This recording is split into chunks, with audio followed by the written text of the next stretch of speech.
I just say fuck my life way too much. Your other catchphrases, I'm sorry, but you're not sorry at all. You're not sorry, no, you're not sorry. Sounds polite. Hello and welcome to episode 7 of the Daily Dog Walk, and today we're talking about narcissistic parents and breaking ties. Well, some people throw the word narcissism around quite lightly, but if you've ever lived with narcissism, whether it be a narcissistic partner or parent, then you will understand the real damage it can do and how sometimes it's just easier to cut ties to survive. And this is exactly what I did when I recognised, the damage my mum was doing to me.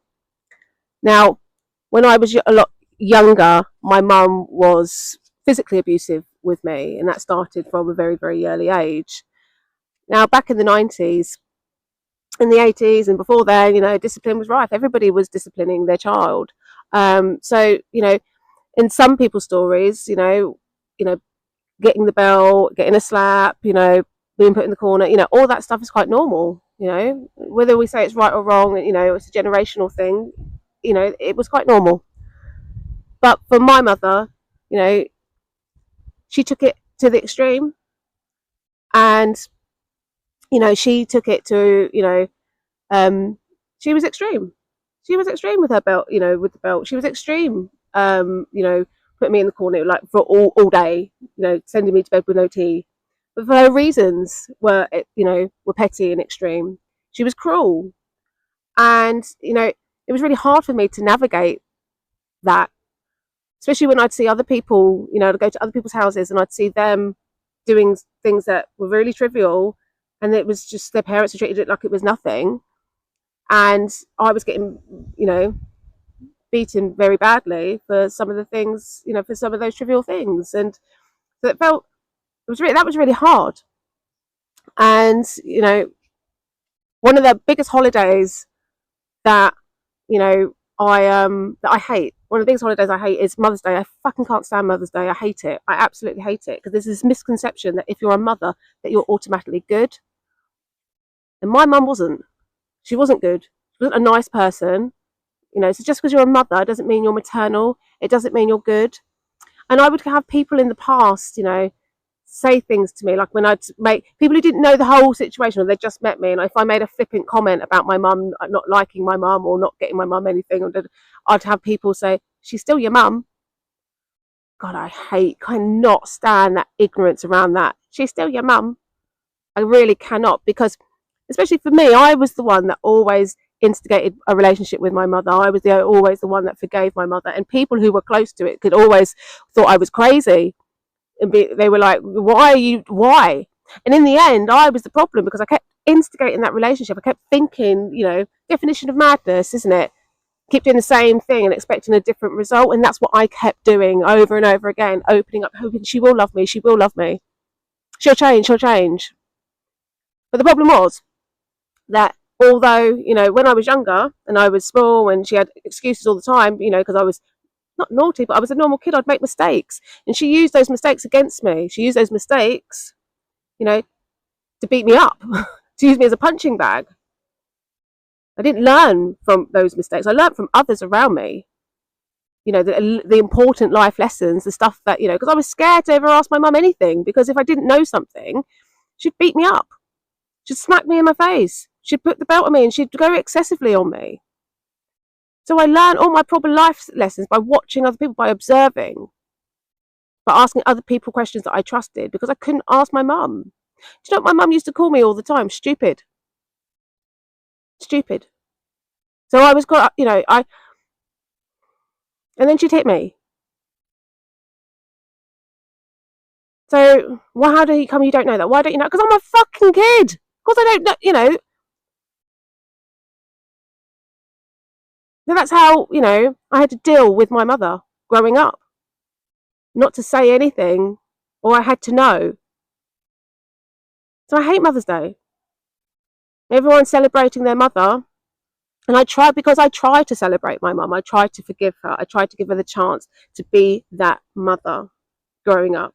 So although she could abuse me when I was younger, the abuse continued as I got older, but she could no longer physically abuse me. She used what she knew that I wanted against me. She knew I wanted love. She knew I wanted support. She knew I wanted that relationship because I kept trying for it. And I don't know why. Maybe it's the narcissism. But that was what she continued to attack me in my adult life with. Let me give you an example of this. So I have to tell you something about myself to be able to tell you the full story. That when I went to America, my mum's husband, my stepfather, sexually assaulted me, abused me. Now, I'm not calling him out on that. I'm just saying that that happened and that's my truth. Okay? And it was something I kept to myself for a really, really long time. And then it was something that came out eventually in my family, but not until I was in my teenage years. Anyways, that's something I've lived with. I've never had counselling about it. I've never had anybody deal with it. It's just happened. It's just one of those things I've got to deal with, okay, in my head somehow, and come to terms with that's just what happened to me. And when I went to America for my brother's graduation, only 20 years ago, I knew that I would have to see him, and it was hard. And my mum knew as well, and she reassured me it was all going to be okay when we were on the plane going over and everything, that she would be okay, that I'd be okay. The alarm bells came when I got there, though, because when I got there, let me tell you three things that happened. The first thing that happened when we first got there, and we were in the garden, we were talking to my brother. I haven't seen my brother since he was little, and it's all very awkward and weird, but you know, we're there, and I'm excited about it. My mum gets a phone call from somebody, and she's on the phone outside. They hand her the phone, and she's outside in the garden talking. And I think, oh, you know, she really this is somebody that she's, you know, really happy to hear from, because she's standing, laughing, smiling, walking around the garden like a school kid, you know, like. And then she's like, yeah, she's here. She's here. Yeah, do you want to speak to her? I'm like, who's that? It's my stepdad. So I'm like, no. And then my brother's like, why do you want to speak to him? And my mum goes in that, oh, because he sexually assaulted her. And that's how my brother finds out. I'm like, what the hell is going on right now? What the hell? And this has got to sit right with me, because I'm just sitting there, not in a safe space, because I'm in somebody's house I don't know. I'm on the other side of the world. My partner's not with me because he's my safe space. And I'm just like, wow. So then, that was the first alarm bell. The day of my brother's graduation, get there, and my mum's been acting weird all morning. Really weird. Now I'm nervous as hell, because I know that at some point today I'm going to have to go and see. I'm going to go to my brother's graduation party and see my stepdad there, and I'm kind of dealing with it. I'm, you know, got my good dress on, and I'm, you know, smiling, and you know, nobody else knows about this apart from my mum and my brother now. But you know, I don't think he'd really taken it in. Anyways, so we get there. My mum's been acting weird. She's ignoring me, not talking to me, and like acting narcissistically weird. This is what I call her. She's just weird. I say weird, but it's not weird. It's this darkness, and it is. And anybody who's met my mum can, when she walks into a room, you feel it. She's got this energy that you've never felt, and she woke up that morning with that energy, and she was determined that day to just make me feel uncomfortable. And we were talking to some friends of my brother's. He was busy getting ready for his graduation, so I was with his cousins, and we were talking to some people they introduced us to. And this guy turned around, and he was saying, "Oh, you're from England, then?" As you know, yeah, I'm from England. And he was like talking, I heard the prices over there are quite expensive. And I was like, yeah, my cousins and my brother were making fun of me, poking fun of me because I bought my shoes before I came, and I would have saved money. And my mum butts in and goes, "No, they didn't." And even my cousins are like, yeah, we did. And I was like, we did. We had this conversation yesterday. And no, we didn't. And it was so obvious. Like, I was embarrassed, and I was like, and she continued, and I said, Mum, what are you going on about? Of course we did. And she was like, no, we did not. And just got really snappy, and it was uncomfortable because the conversation was going on, and she just wanted to put me down. And the guy who didn't know us just looked at me, and I mouthed to him, "I'm so sorry." And he looked at me and just went, because my mum had turned around at that point, and went, "Some mothers are just jealous of their daughters." And just kind of gave me a reassuring, "It's okay, don't worry." At that point, we went into my brother's graduation. And then and it was very busy, very, very busy. When we came out, we were looking for my mum to leave. We found my brother, we got my brother, I hugged my brother. My mum hugged my brother, that she was there. My mum hugged my brother. We were all there. And then we turned around to go and get to the car. And in that 30 seconds, she disappeared. She'd gone. And in that time, we walked around the venue, because it was like an auditorium, and you could walk around the outside. So we walked around and around like 3 or 4 times, and she was not there. We went to the car park. She was not there. We went out to the steps outside. She was not there. We waited in that venue for as long as we could before the next graduation came, because it was going to fill up again, and she was not there. We did not know what to do. We were just driving around the building at this point. I got in the car and we drove around the building. We did not know where she was. We could not find her. Now, I knew this was my mum's attention seeking, her definitely attention seeking. So I said, "Look, she's got her notebook. She's got everyone's phone numbers in there. When she's calmed down, she will phone us, and we'll. So that's what we did. We went back to my auntie's house, and where everybody was there. And the first thing everyone said was, "Where's your mum?" And I was like, "We don't know." We looked for her. We drove around. We could not find her. 20 minutes later, within 15, 20 minutes, we got a phone call from my mum saying she was there. She was sitting on the steps, and she was always there waiting. Now, I think the people in the room, everybody knew that she wasn't. My auntie was there, and she was like, "No, she's being." People know her. They know what she's like. So they said that it's best if you stay here. And I did. So the boys went and got her. And then when my mum came in, she was like, she just ignored me and started hugging my brother. But she was purposely making a big, thing over my brother and hugging him, which she would do anyways, because it's his graduation day. You don't need to do that just to piss me off. But it was more like, he's mine and I don't really give a shit about you. She wanted me to feel that. And I couldn't feel that, because I was too busy feeling nervous about, in 20 minutes we're going to my brother's graduation party and I'm going to see my stepdad for the first time. So her bullshit was actually, I was just angry at her and upset. Like, how the fuck are you doing this? I'm like, are you for real? And nobody else knew what I was about to face. Nobody knew. So my auntie at this point says, "Come on, I'm going to take you now. We're going to go. We're going to go back. We're going to go." And she takes me, she goes, "Don't worry, you can come in my car, leave them." So I went with my auntie, just me and her. And she took me back to her house. It was at my other auntie's but she was going back to another auntie's house. So she took me back to her house. And in the car, something very special happened. She basically she recognised what was happening again. And she was like, "Your mum is a bitch. Your mum is a bitch. If it wasn't for your brother, I wouldn't have her in my house. I think she's been doing witchcraft." I thought my mum was doing witchcraft. I think she had her crystals. I don't know. But they weren't happy with her. They were not happy with her. They'd seen how she'd been treating me, and they were like, "How dare she treat you like this?" And then she turned around and said something powerful to me. And she said, "Look, darling, I know that I'm not meant to know this, but your mother told me what happened." And I was shocked. I was so fucking happy and relieved, because somebody was treating the situation like it needed to be treated at this point. And that's why she took me out of there. Because she'd seen how I was. She'd seen, I was just sitting with that broken fucking kid again, just sitting on my fucking own. Because there was no one there to fucking see me and just understand what I was just about to fucking go through. And she did. She did. And she took me and she said, "It's okay, I've got you, we're going to go, but if you want to leave at any point, don't worry, we're going to get you out of there. Don't worry." And I did. I went and I sat there, and within 10 minutes I saw him. And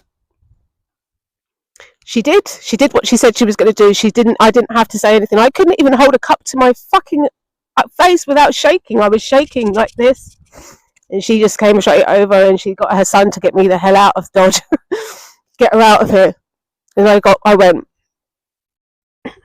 went, and they took me for a lovely drive around Texas. It was beautiful, and it was just a lovely evening. And he took me with his girlfriend, and we just went for a lovely drive. And they didn't ask any questions, and it was just lovely, and it was really nice, really nice. And I came back, and when I came back, I was more strong. I was stronger. I was me. I was out of, I had time to kind of deal with what was happening. And my mum was sitting on a bench, one of those swinging benches in the back of garden, and with him, smiling, joking, laughing. And I just got out of the car and I thought, typical. Why does that not fucking surprise me? And instead of sitting down and crying or anything, I just walked straight up to both of them. I thought, fuck you now, do you know what I mean? Fuck you.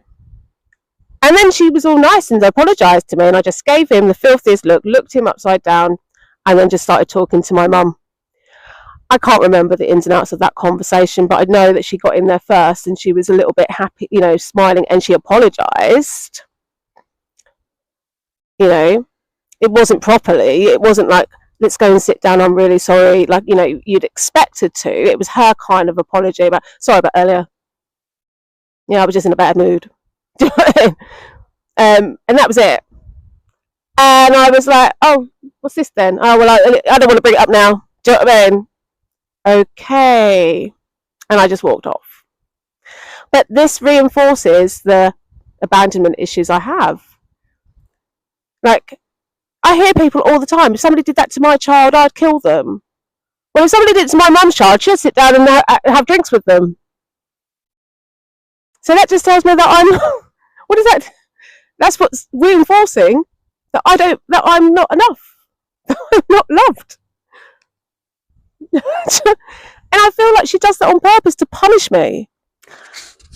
And I wish that was the only example I had.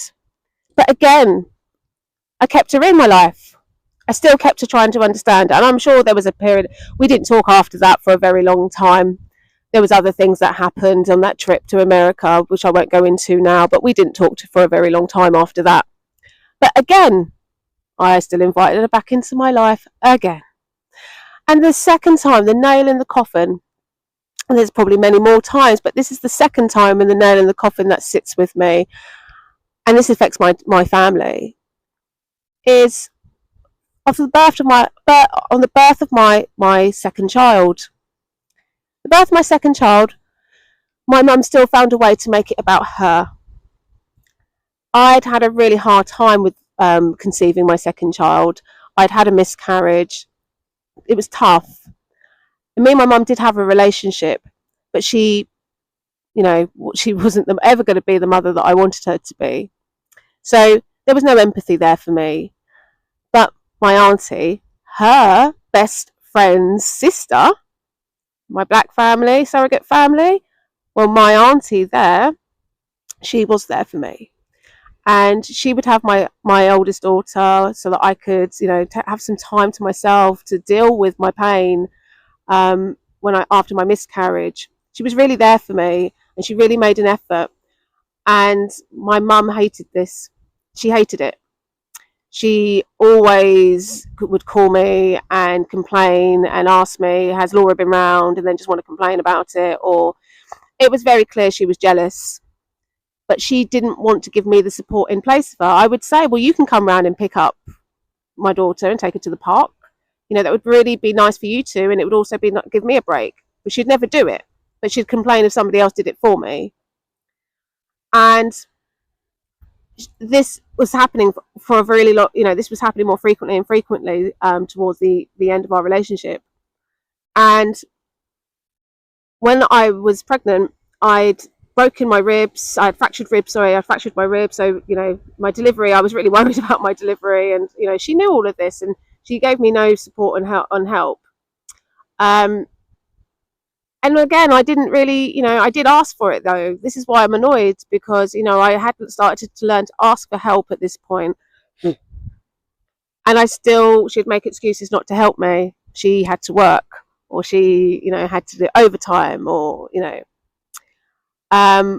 again, not putting me or her family first. I got very used to that pattern. But then, so on the day, so I needed to explain that, because on the day that I went into labour, it was 4:00 in the morning, and my mum didn't have a house phone, so she had a house phone but not a mobile, and she'd already left. Well, it was about 4:30. She'd already left for work, so there was no way for me to get hold of my mum.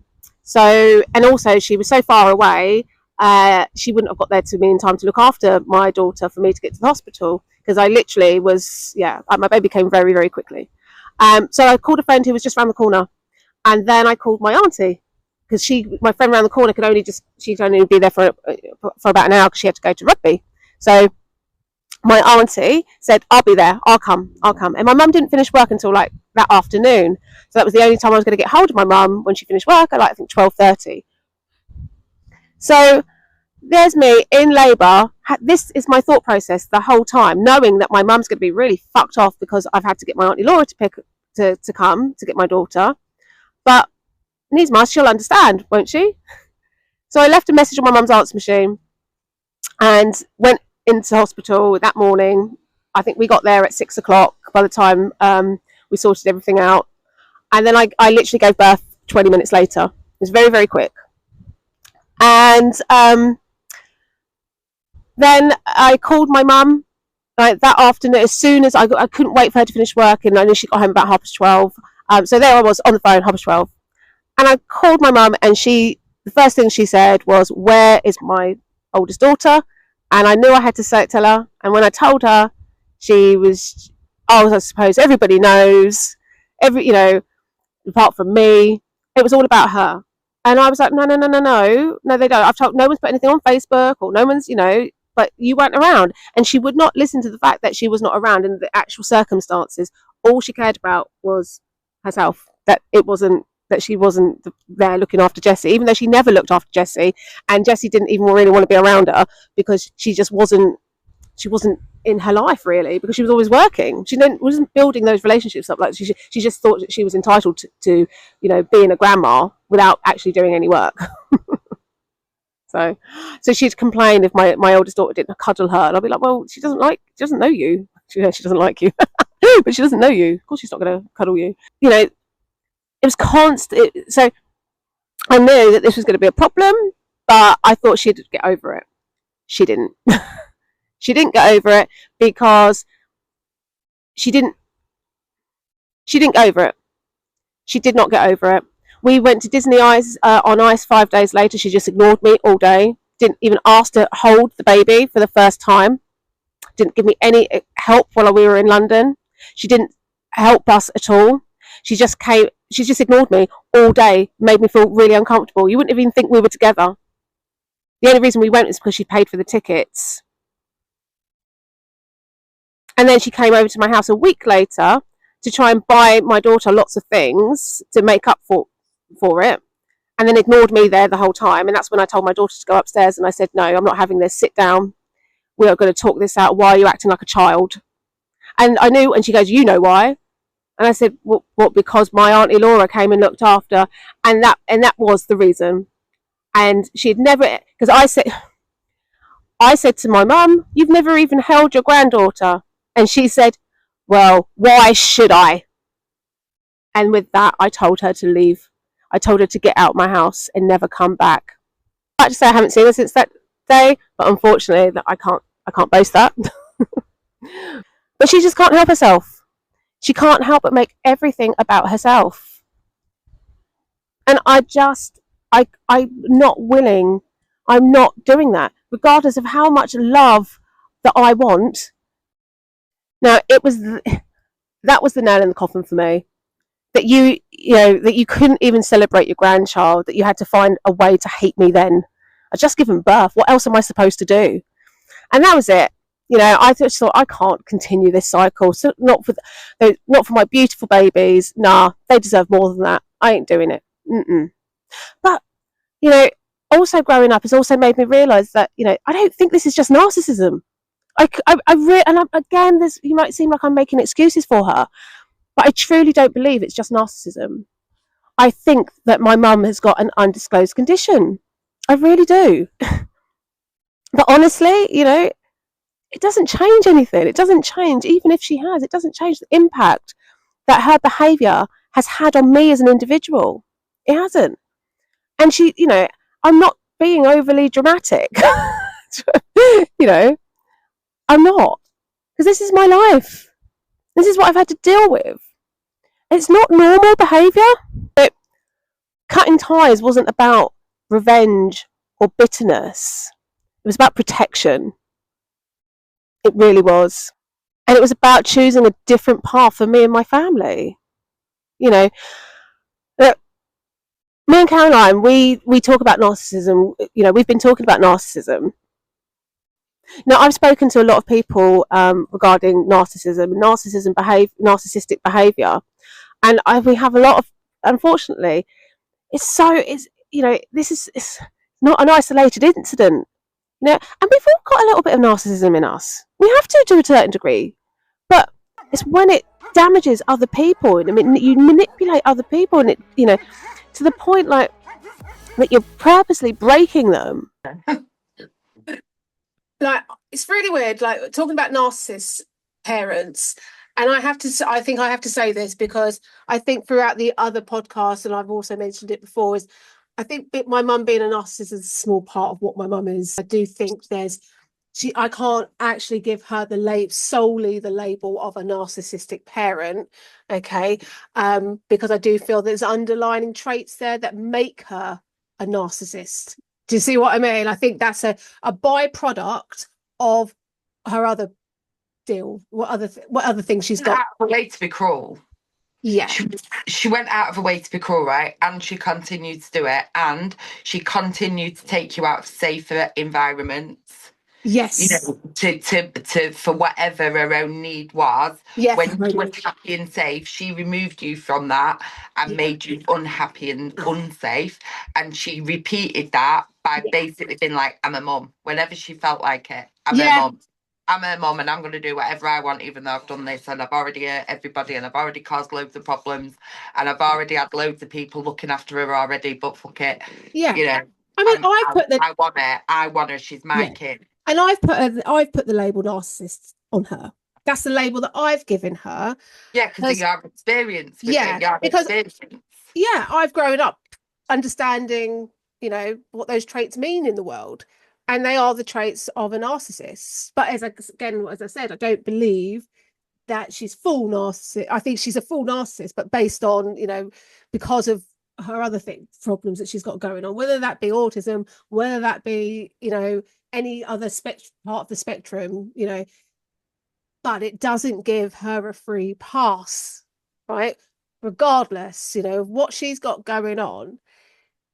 I think I've seen this as well. I've seen it on other people's social media when I've been following them. I saw it on TikTok probably about 3 years ago when I was in the worst place myself. So I wasn't going on posting myself, but I was watching other people, and you know, and somebody there was a lot of other posts about other people having narcissistic parents that resonated with myself, and it was about them getting old, and now all of a sudden they want your support. You know, they want your help, they want your support because they're old now, and now they feel that they, you know, they need it. They need your help and support.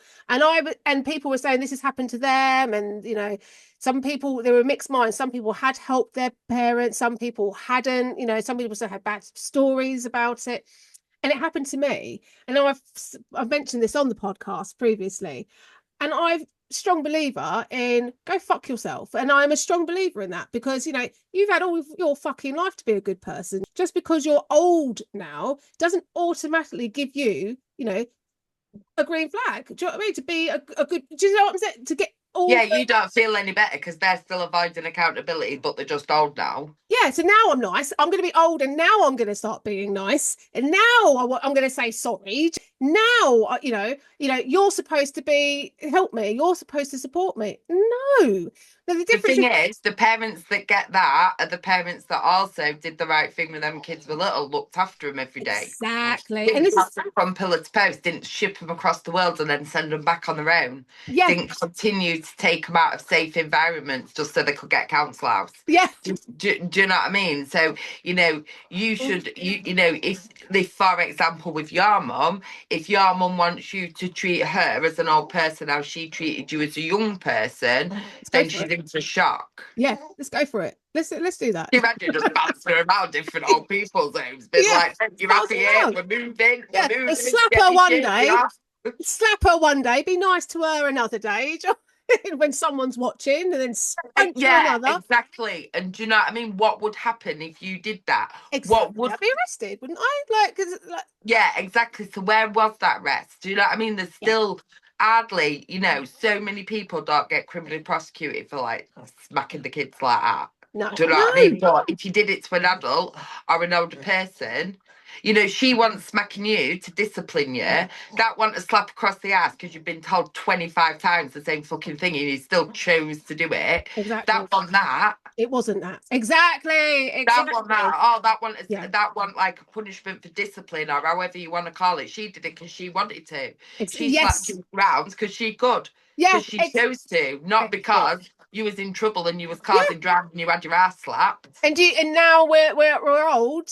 We're expected to run around after you and look after you. Do you know what I mean? And feel sorry for you. Do you know what I mean? No, God, no. Go fuck yourself. Do you know what I mean? And that's my mantra with my mum. And like literally, it's my mantra. Go fuck yourself. And I've been saying it now for 2 years now, since 2023. What else are you going to say though? Because I know personally how many times that you like have opened the door back up to her to come into your life. Yeah. Like so many times that even just in the time that I've known you, let alone before that, Yeah. and every single time she's done something. So I just don't, I personally, after seeing those other people on TikTok and seeing how, you know, I'm not alone in that regard. Do you know what I mean? There's so many other shitty parents out there. Trust me, I'm not happy about that. I'm really not happy about that. But at the same time, I know that I'm not mad. I'm not crazy for feeling the way I'm feeling, because I'm not, no, you know, I'm not, you're not having my respect. You're not, I wanted to be that daughter for her. Okay. And I wanted her to be that mum for me, but she never could be. So I'm resided to the fact. And again, right, I think she made that worse by constantly dangling a carrot in front of a small child that we're going to live in this happy home. We're going to do this now. You're going to come and live with me and it's all going to be perfect. And it's going to be, you know, she was constantly selling you this dream that everything this time was going to be different. This time it's going to be different. And then she wonders why I keep holding her accountable for it. She wonders why I keep trying. You know, you told me you want this, but you don't. She never did. So personally, I don't feel that they should get, you know, and it happened to me and I stood strong and I was like, go fuck yourself, continue going fucking yourself, go up the road up there, turn the left, turn right and go fuck yourself over there. I am not putting up with you. And I'm not alone with this. Remember when she was having that operation though, and she started going all covert on you to go meet her in Tesco Cafe? Yes. And you couldn't get out of her what it was for, but it was like all these like covert messages about like big shit going down and like and it was like, oh my, and even then that was controlling you because you didn't know that she needed a knee operation, which isn't great, but it's not the end of the world either. And you was like conversation, oh, I wonder what it is. She was like dominating because she didn't. Oh yeah, and do you know what it was? It wasn't the knee operation. That was that was the email. That was it. Sorry, I've got confused. It was the it was that she wanted me to put me down as a beneficiary of her will. That was it. That was it. It was all covert, wasn't it? So you was like days running up to and it, what's it about? What's going on? And I thought I was going to turn up. Yeah, exactly. And I thought I was going to turn up and she was going to be, I'm so sorry. And, you know, the last 10 years, I've missed my grandchildren and I really want to build relationship with you and everything. And she basically just told me, I want you to sign this. I want you to do this. At least you're going to get 50 grand. See you later. I'm good on my own. Bye. And that's what she said to me. She actually said that because I said to her, I even said it still again, begging for her love. And I was like, look, I always thought that, you know, I didn't want this. I said that I didn't want this relationship. You know that. I said I wanted to look after you until you were, you know, I wanted to be part of your family. I wanted to look after you in your old age. I said this to her, you know, and she turned around and looked at me with venom and went, I'm okay on my own. That's exactly how she said it. I'm okay on my own. Okay. Okay, you're okay on your own. And actually, I am okay without you. I'm better without you. But for 1 second, did you not think, baby, about your child and your grandchildren? You know, the grandchildren No, you no, she never don't think met. she don't think. No. If it weren't for her wanting to sort this shit out, then that she wouldn't have. You still wouldn't have heard from her. No. She that was because of her. Like, when in that conversation did she want to know how you and your and her grandkids were? Like, when she didn't. No, she didn't. She was like, sign this, I'm fucking good without you. I'm not going to ask about you. I'm not going to ask about your husband. I'm not going to ask you about your kids. See you later, bye. No, it just cemented it. It just cemented it. So it's only since I've got older, because I never grew up thinking I had a narcissistic parent. It's only ever since I got older and I've seen, you know, these narcissistic traits in partners and, you know, on TV or in films, or I've seen it in the media. Yourself as well. Do you know what I mean? It's like, but I've getting learned triggered's not a good thing. Yeah. You know what I mean? It's like, it's learning about these personalities and how they work. And as I've got older and matured myself, and I've learned about narcissism and I've learned about different personalities, I've realized, hang on a minute, that's my mum. That's, you know, my mum's definitely, you know. So I've kind of, when you watch them videos in TikTok where someone's talking about an experience with a person, imagine you sit there and you're like, that's oh my God, that's what happened. That's exactly she's put into words exactly what I can't put into words, what my experience with X, Y, or Z person was. And then there's other ones where I've watched them as well, where I've been like that with them. Yes. Do you know what I mean? I'm always like, why was I like it with him? Did something happen first, or did I just decide I was going to be awful to that person? Yeah, exactly. For whatever reason. Do you know what I mean? Yeah. Like, but it is hard when you see people like encapsulating, and all of a sudden you're watching the same video over and over and over for like 20 minutes because you're like, oh my God. Oh my! You read the comments.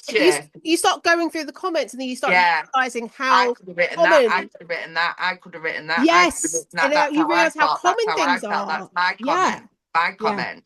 Yeah. And so then I'm like, oh my God, I'm not the only one who had to deal with this mindfuck of a life growing up. And these people are my people. They know. They understand. They probably understand me more than any, you know.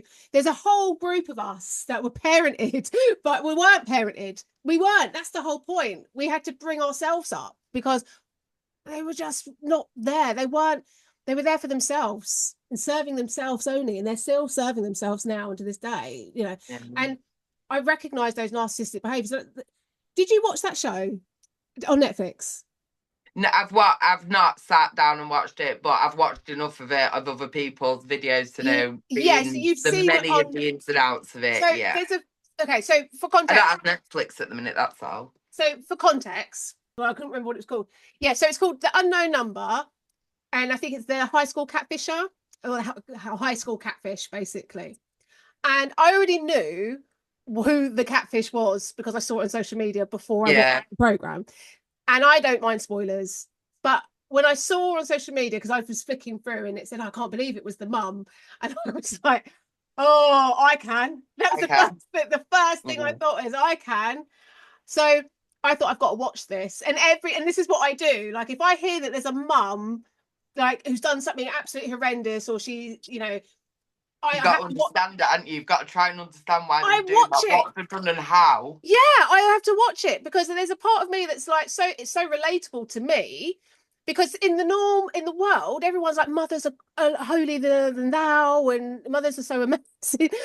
You know, so I'm sort of drawn to those things because in a way it kind of validates my life, if that makes sense, because the rest of the world, you've got first-hand experience of it though. You're not just like interested as in nosy. No.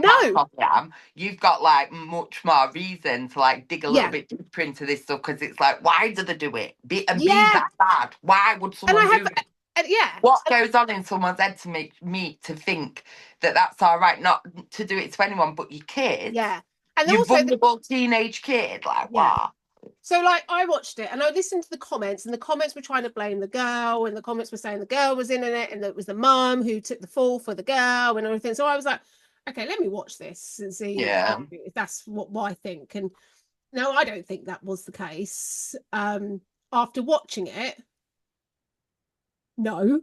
Like, so just to give you some The mum did context, that all by herself. I think she definitely did it all by herself, because, like, well, this is what the mum was capable of. She was basically, for a whole year, she had told her husband and everybody else that she was going to work. She had 2 jobs, and basically they were quite big jobs, big paying jobs as well. And we don't know where she got her money from, but what they found out is in that year she'd lost both jobs. She didn't actually have a job, but she was pretending she was going to work every day. Now, in the documentary, they didn't say if, you know, what she was doing, because my first question is, I want to know, where were you, what was going on, what was you doing? Yeah, where were you between 9 and 5? Yeah, and where's this money coming from? So that was that. I would say the documentary was a little bit vague around those points, and I think they're huge points. They're absolute. Yeah, I do. They're like big points, because she was meant to be doing all of this while she was at work, and that's what they were saying, that it makes sense that she was doing it and they didn't know, because she wasn't really at work, because they thought that she wasn't a suspect to begin with, because, oh, how could she do it, she's at work. Yeah. You know what I mean? But then they found out, oh, she's not actually at work. Oh, she had time on her hands. She had time on her hands, but still, where was she? Her daughter. Yeah, like, where was she? And there's no real motive behind it. And it was not only that, when she got found out, she was very, like, making excuses, like, you know, oh, she was sorry, but she didn't really seem that sorry. It was just, oh, I was just in a really bad place, I was just really depressed. And then she said on video that she got raped when she was 17, and she was blaming it on that. She still had this very victim mentality of, well, she was embarrassed more. She didn't want people to know that it was her. Yeah, she was bothered she'd been caught. The only reason she was sorry is because she got caught. Yeah. She was sorry she got caught. She wasn't sorry for what she did. No. And that, from what I've seen many, many clips of, like, the show and bits and bobs. What the main thing I've took from it is the fact that after the event, after she'd been caught, she still didn't really quite acknowledge what she'd done. No, she had absolutely. She's like, oh yeah, I'm pretty sure we can, like, have some sort of really good relationship in the future. Yeah, like, it's the most normal thing in the world, and it's like. But she not only, like, that was her daughter's boyfriend. I know, and she was the coach as well, but. They split off, obviously. They couldn't handle the stress of all of that. Yeah. He ended up getting another girlfriend in another town, and the mum found the girl's mum's number and started sending her messages. Basically, she started on the. She had a weirdo fixation with the boy. That's what they're saying. That's what they're saying, that actually it was the teenage boy. She was telling her own daughter to go and kill herself. I know. And that, you know, fucking horrible stuff. It was like, and the thing is, right, it's like, I've been in situations with the kids where there's teenage girls saying shit like that to each other. Not quite as bad, but that sort of thing, right? And the actual war zone that it kicks off, it's unbelievable that an adult would comprehend doing that sort of thing. Because the thing is, this shit now with these kids at that age, it ain't new. No. It ain't new. We know that it goes on. It's been going on for a long old time. The social media's been around for fucking ages now. And these parents know already, by long before they've got to the point where they're having boyfriends, what impact this negative chatter has on these teenage kids, right? So to get on board with it and do it in the worst way possible, it's got to be the most fucked up part of it.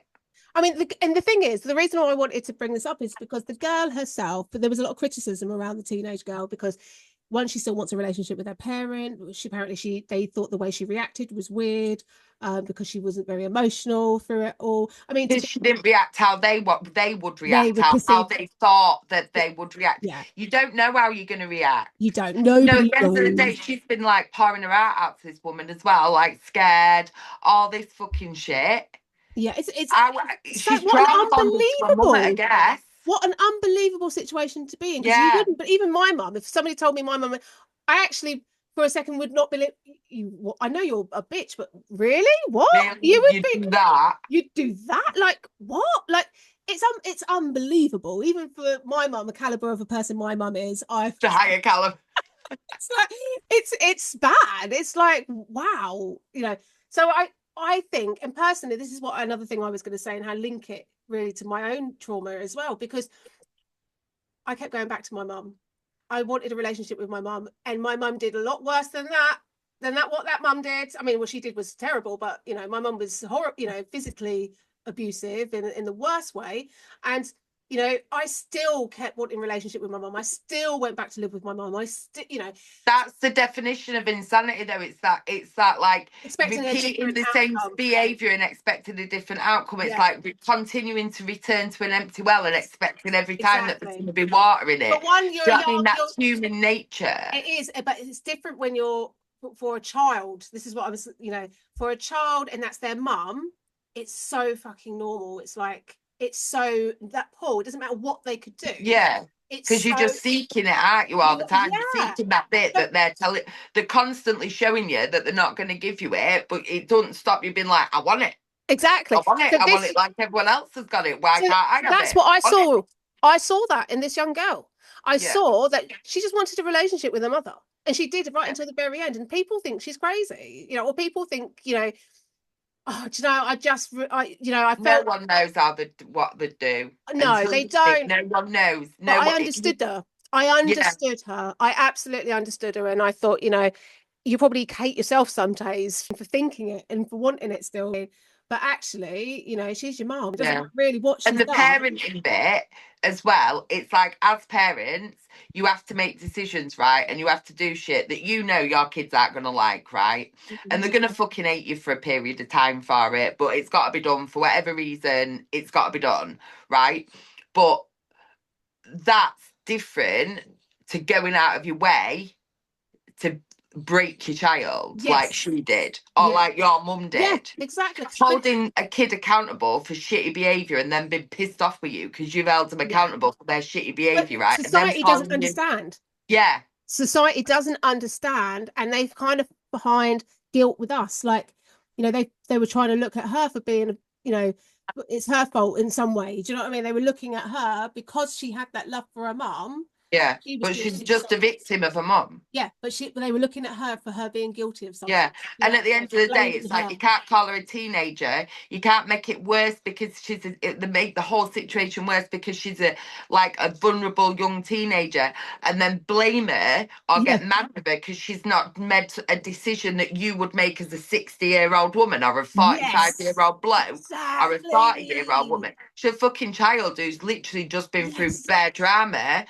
You can't tell what that child would do, and she's probably like her mum. If her mum's capable of doing that, there's no way that she hasn't been pulling fucking strings in all sorts of other fucking directions with that girl's brain, with her emotions. But she's also got the good side of things. Like anyway, do you know what I mean? At home. Exactly, manipulative. What kind of manipulative behavior? Yeah, but also exactly. that she had nothing other than that. She had nothing but positive and good experiences with her mum. She had a love it. Apart from that, did she even know at that point? And that's why.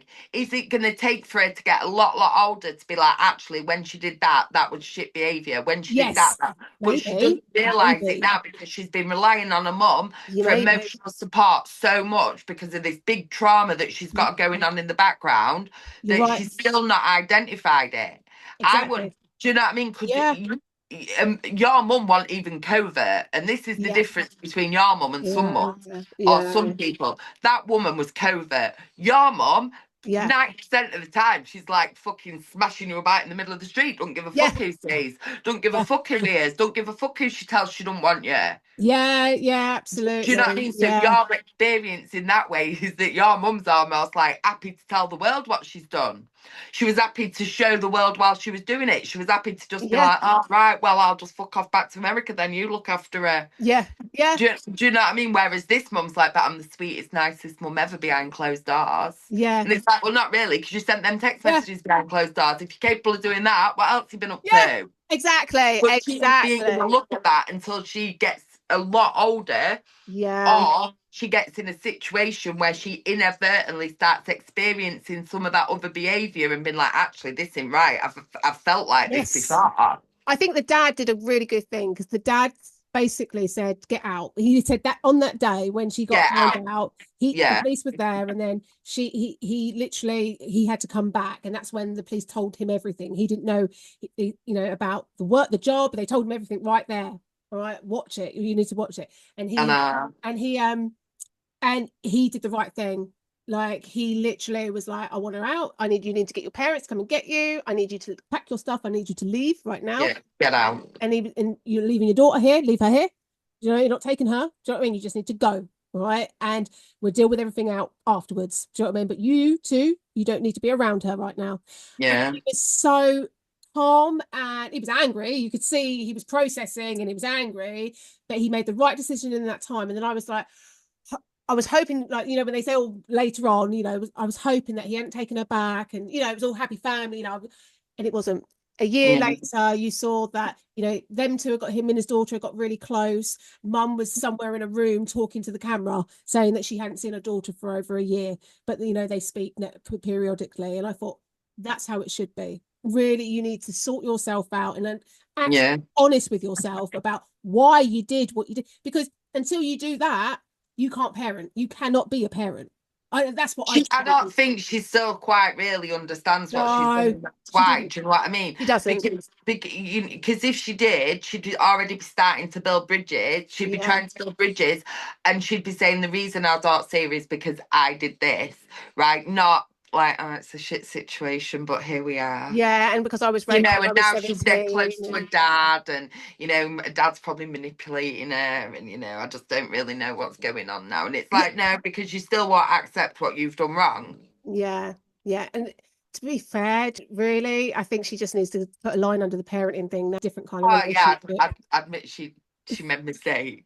It's just like, yeah, parenting wasn't for you, love. Do you know what I mean? Like, parenting just wasn't for you. Do you know what I mean? So, like, that, the narcissist thing, like, I see it on social media everywhere. I see people with memes, you know, talking about narcissism, and, you know, if I also see it in myself. I see, not, we all have narcissistic traits. Are you narcissistic? No one's perfect, and no one knows like how they're going to react when they're put into some of these stressful situations that life throws at you, and what you are going to do with some of these situations.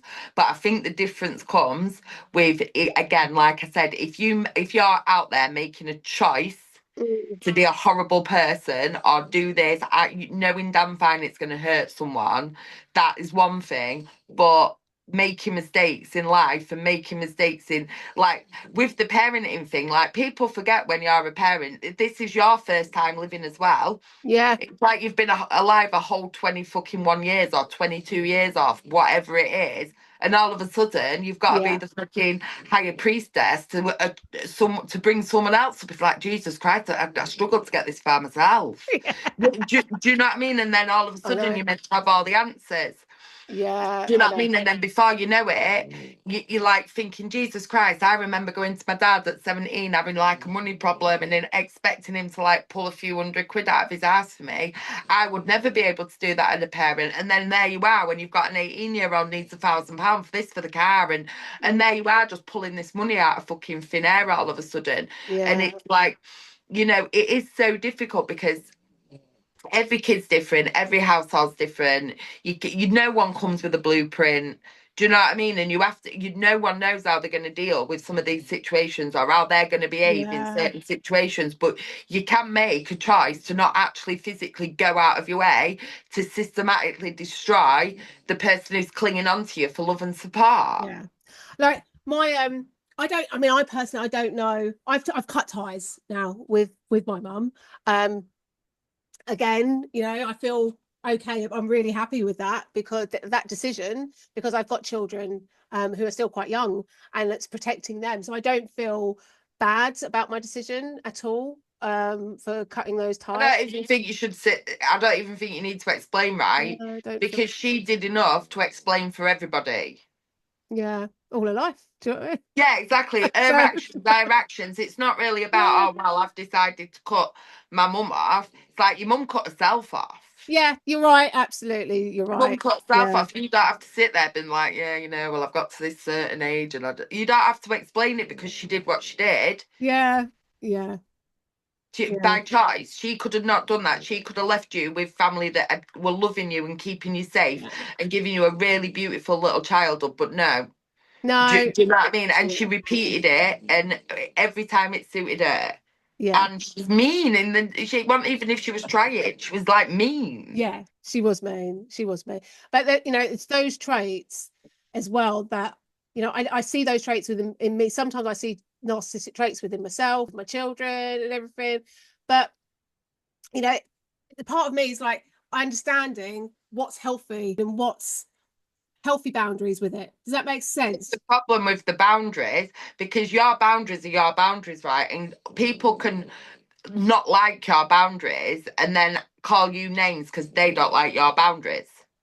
Yeah. Yes. Do you know what I mean? It's Yeah. it's such a like your mum, I think, is one of them like clear cut cases. Like the mum on that TV program, clear cut case. Yeah. Yeah. Do you know what I mean? Like your mum stands. I know a few people that I'm close to that have got not great childhood memories, but yours is the worst. Thanks for that. No, but it is because of what your mum did to you. Yeah. So you don't have to sit there and explain why you're gonna not be there to wipe her fucking ass for her Yeah. when she's an old woman that can't do it Yeah. on her own. Yeah. You didn't fall out with your mum because not at she's all. like holding Not you at all. accountable for your teenage bullshit. No, that I'm you don't holding her want. accountable. That's not what happened. No, I'm holding her accountable for her Yeah. parenting bullshit. All right, because that shit don't fly. Yeah. So you're not the one who needs to be making excuses or trying to get But I'm approval for what you're going sad. to do. I'm sad that I don't have a mum. I'm sad my kids don't have a grandmother. I'm sad that I didn't have a loving. But do you know what I mean? That's the whole point of my coming through this now, and I don't know, accepting my reality.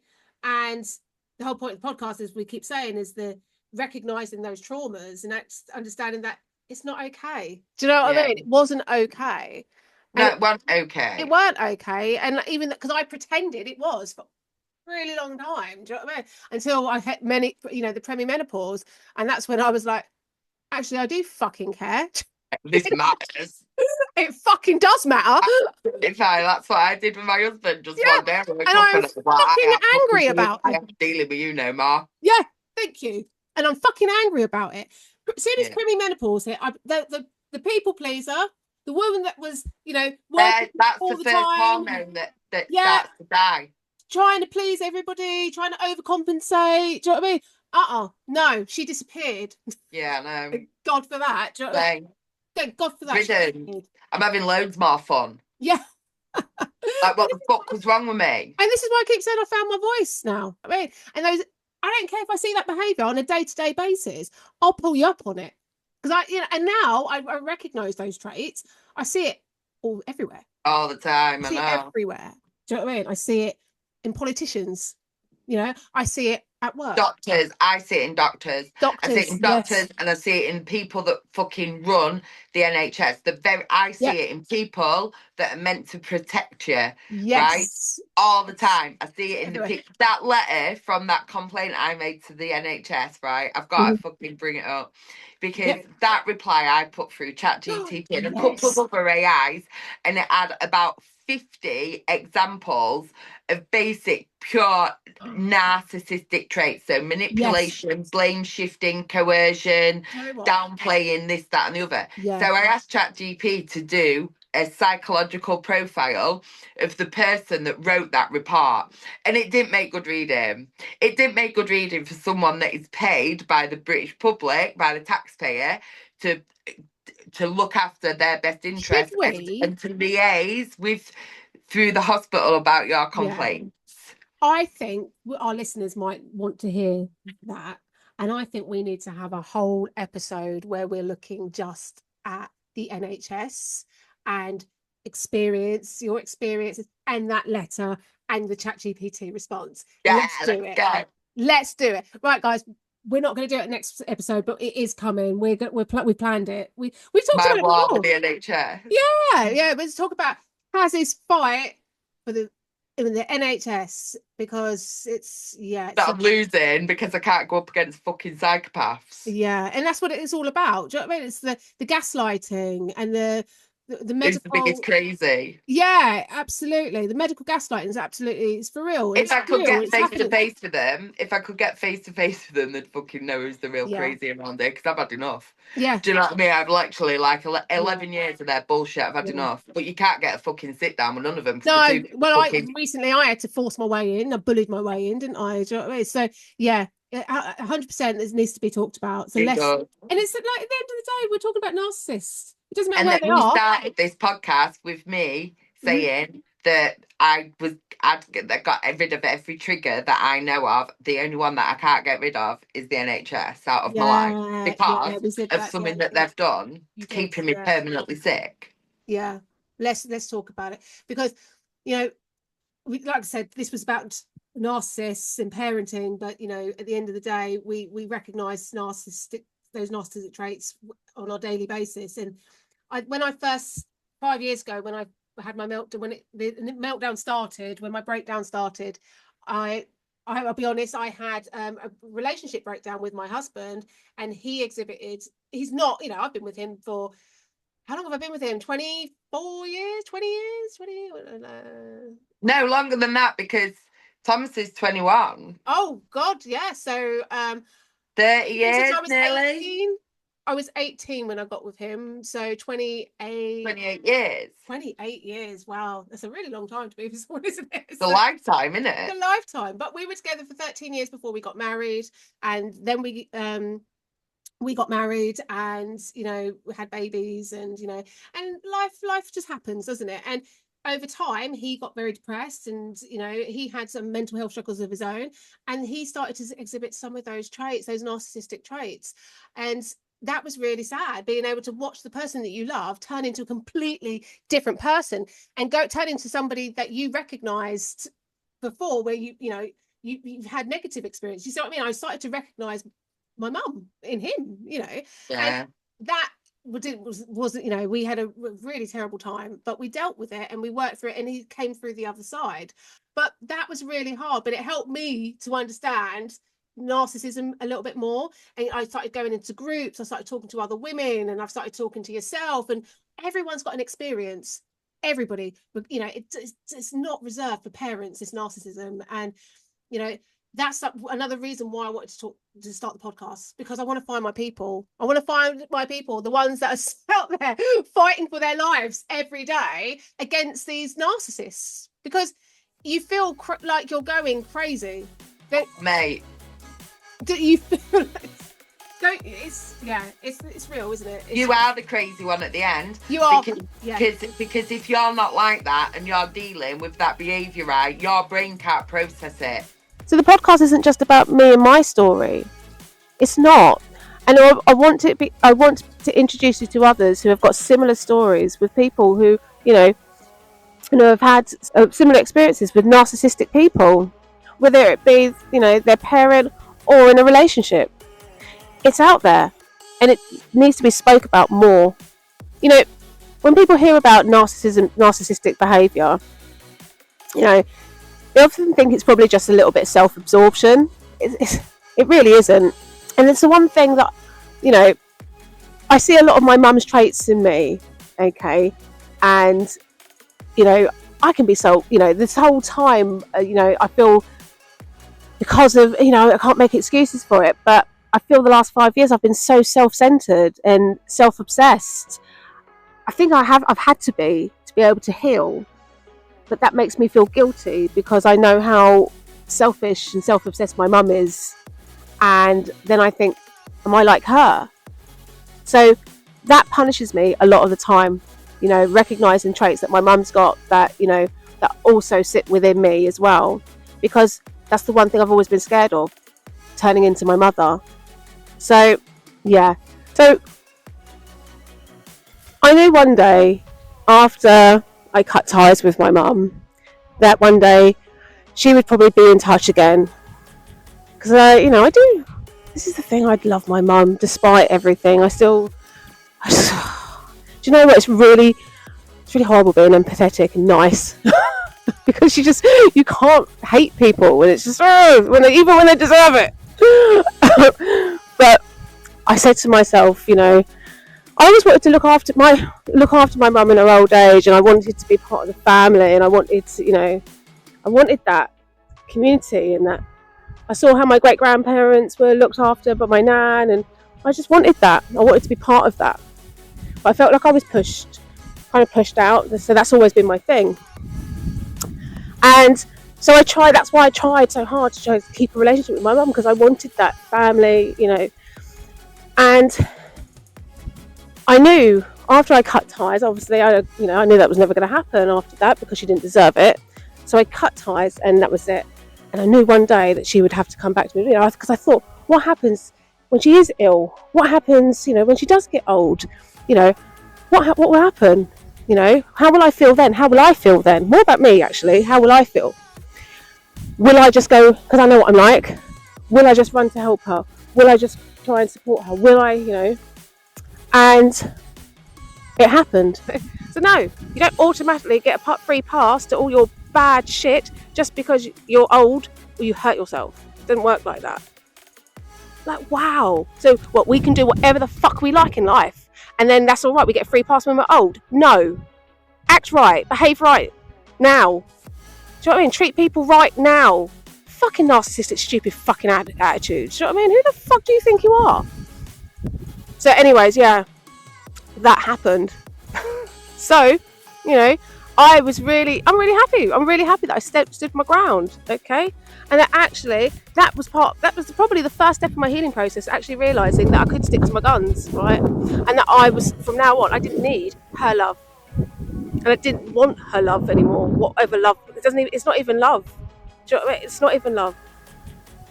Look, if you've lived through something similar, okay, if you've been around these shitty fucking people, you aren't alone, right? There's loads of us, okay?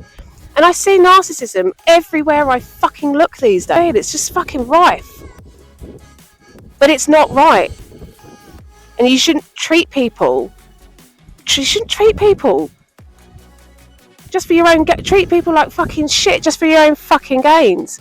So I'm really angry about it now. Regardless if you're a parent or, you know, think about how you treat people. Think how you behave. Whether it's in the workplace, you know, whether it's at home, you know, stop taking people for fucking granted and just do better, be better. And that's a fucking love letter to all of humanity. Regardless of, you know, religion, regardless of anything. You know, who the fuck cares? Just be a better person. So that's my message. Now, look, I really want you to share your stories, okay? Please share your stories. Put, you know, in the comments, you know, how narcissism has affected you. I would love to hear it. And, you know, just so that we can all see that we are the normal ones, you know, and we are loved, all right? We are loved. Just because they can't love, they don't know how to love, doesn't mean you're not loved, all right? So anyways, our next episode, we're going to be talking about men's mental health. And I think this is so important to talk about because, you know, mental health talked about all the time by everybody, but actually, you know, the implications of, you know, men's mental health and how the impact that can impact on families, well, that's where we're going next. So anyways, take care. Thanks for listening, and we'll see you in the next episode of The Daily Dog Walk. Bye! I just say fuck my life way too much. Your other cat traces, I'm sorry, but you're not sorry at all. I'm not sorry, no! I'm not sorry. It sounds polite.